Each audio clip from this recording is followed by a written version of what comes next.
You do only expect a contraction of 0.8% in 2016. That's considerably better than negative 2.6%. So what changes? I mean, we have minus 2.6 for this year, minus 0.4 for next year. What changes to bring positive growth? I think a key variable here is sentiment. Sentiment is very, very depressed in Brazil. And also the capacity of the authorities to manage and to steer the fiscal consolidation that is so needed in order to rebalance the economy. Emerging markets all around the world have been getting slammed, but would you say Brazil is in a uniquely bad position due to not only the macroeconomic forces, but the situation politically? That's right. I would agree. I mean, the external drivers are not particularly favorable for the EM complex, but Brazil in particular, the domestic fundamentals are very, very weak and dysfunctional to some extent. So what we're seeing right now, I think it's to a very large extent the reflection of a populist experiment, and after a populist experiment comes adjustment. So it has very little to do with external drivers. The external drivers are certainly making it more difficult for the economy to adjust and rebalance. What about, though, the weakening real? Yes, of course, on the margin, that's a negative. But in terms of exports, for example, that was a bright spot in GDP. Sure. I keep hearing how much sugar and soybeans that they're exporting, and it's actually helping their competitive valuation. That's right. I think, they should welcome the depreciation of the currency. The currency right now is at around fair value, 3.5. But there is nothing fair in the economy. So fair value is not fair. They need more than that. They need the currency to depreciate further. I'm not calling for a massive overshooting of the real, but the real at 380 to 4 would actually speed up the adjustment, make the adjustment more efficient, actually contribute to the fiscal adjustment, would create the conditions for an eventual export-led recovery, even though Brazil is a very closed economy.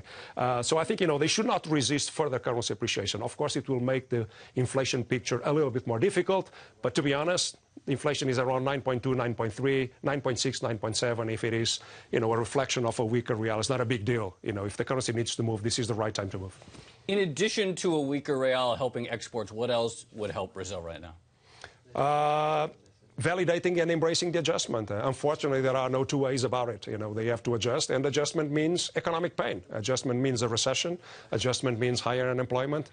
Adjustment means lower real wages. But that's redeeming in itself. You're basically paying for the excesses that were created by a populist experiment. And, populist episodes always create a fake sense of enfranchisement and prosperity through mechanisms that are unsustainable. They create imbalances in the economy, inflation, a large current account deficit, and then you have to correct. And the way to correct them is through a recession and, damage to the labor market. But that's what will create the conditions to rebalance the economy. And after that, we initiate another balanced growth cycle for Brazil.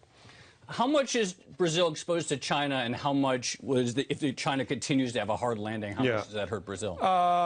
It is exposed to China, but probably less than, people presume. Brazil is a very closed economy. Exports are 10% of GDP. And the overwhelming majority of the goods that are exported to China are commodities.